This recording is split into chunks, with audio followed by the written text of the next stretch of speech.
నేను 94లో ఈనాడులో స్ట్రింగర్‌గా చేరాను. 96కి సిటీ కేబుల్‌లో స్టాఫ్ రిపోర్టర్‌గా చేరాను. 96 మే నెలలో. సాలరీ వచ్చేటప్పుడు 2200 మొదట.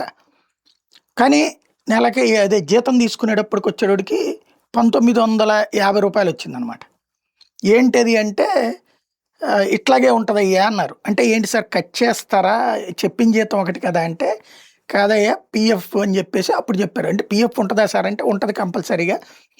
అంటే 2000 జీతం దాటితే అప్పట్లో పీఎఫ్‌లు పెట్టాలి. అప్పుడు నాకు రూ. 180 దాకా పీఎఫ్ కట్ అయ్యేదనమాట. దాదాపుగా నాకు 5 సంవత్సరాలు సిటీ కేబుల్‌లో చేశాను. 96 నుంచి 2000 సంవత్సరం వరకు చేశా దగ్గర 96, 97, 98, 99, 2000. 2000లో తేజాకెళ్ళానమాట. ఇదే సి ఛానెల్‌కెళ్ళా హైదరాబాద్‌కి. ఆ లెక్కన చూసుకున్నప్పుడు ఈ టైం చాలా కీలకమైనది. అది పీఎఫ్ కిందన ప్రతి నెల కట్ అవుతది. మన దగ్గర నుంచి ఎంత కట్ చేస్తారో అంత మేనేజ్‌మెంట్ కూడా ఇస్తుంది.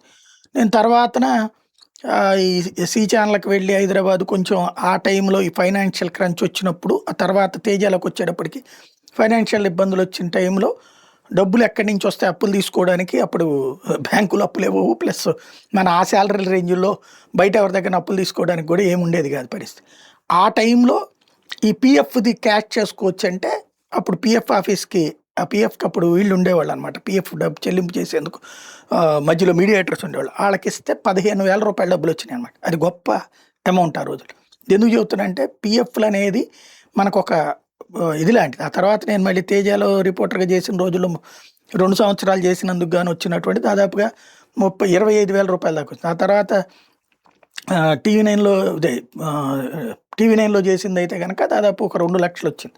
అదే జెమినీలో చేసినప్పుడైతే గనక 7 ఏళ్లలో 18,00,000 దాకా వచ్చిందనమాట. ఆ డబ్బులే నేను ఇంటికి హౌసింగ్ లోన్ కింద అంటే ఒక బల్క్ అమౌంట్ ఉద్యోగం మానేసే టైంకి మనకి నేను జాబ్ జాయిన్ ఏదైతే జెమినీలో హెడ్‌గా చేసినటువంటి సందర్భంలో నా సాలరీ రూ. 1,00,000 స్టార్టింగు.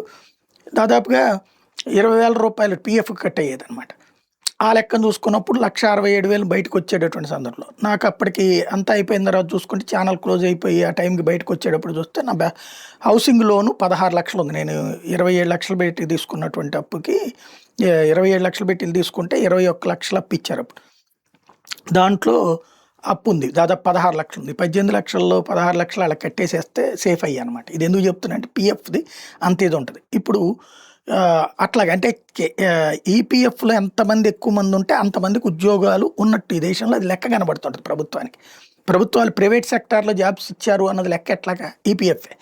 అయితే ఇప్పుడు ప్రెషర్ పెరిగిందనుకుంటా. అంటే మేనేజ్మెంట్స్ తమ వాటా ఇప్పుడు నేను కూడా కొన్ని సంస్థల్లో పనిచేసేటటువంటి సందర్భంలో మా వాటా కట్టకుండా వాళ్ళ వాటా అదే అంటే వాళ్ళ వాటా కట్టకుండా మన దగ్గర అంటే ఇప్పుడు ఫర్ ఎగ్జాంపుల్ నా దగ్గర 20,000 కట్ చేశారంటే 10,000 అటు వాళ్ళు కట్టాల్సిన డబ్బులు కూడా నా దగ్గర కట్ చేసేటట్టు. అట్లాంటి కొన్ని సంస్థలు ఉన్నాయి. పేర్లు చెప్పను నేను. అది బాధ్యతగా ఉండాలి మనం. ఆ సంస్థలు మనకు కూడబెట్టినప్పుడు వాళ్ళ గురించి నెగెటివ్‌గా మాట్లాడకూడదు. అది వాళ్ళ పాలసీ. ఆ ప్రకారం డబ్బులు తీసుకున్నటువంటివి కూడా ఉంటాయన్నమాట. బట్ మనకి చేతికి డబ్బులైతే లంసమ్ మన అమౌంట్ మనకైతే గ్యారంటీగా వస్తది.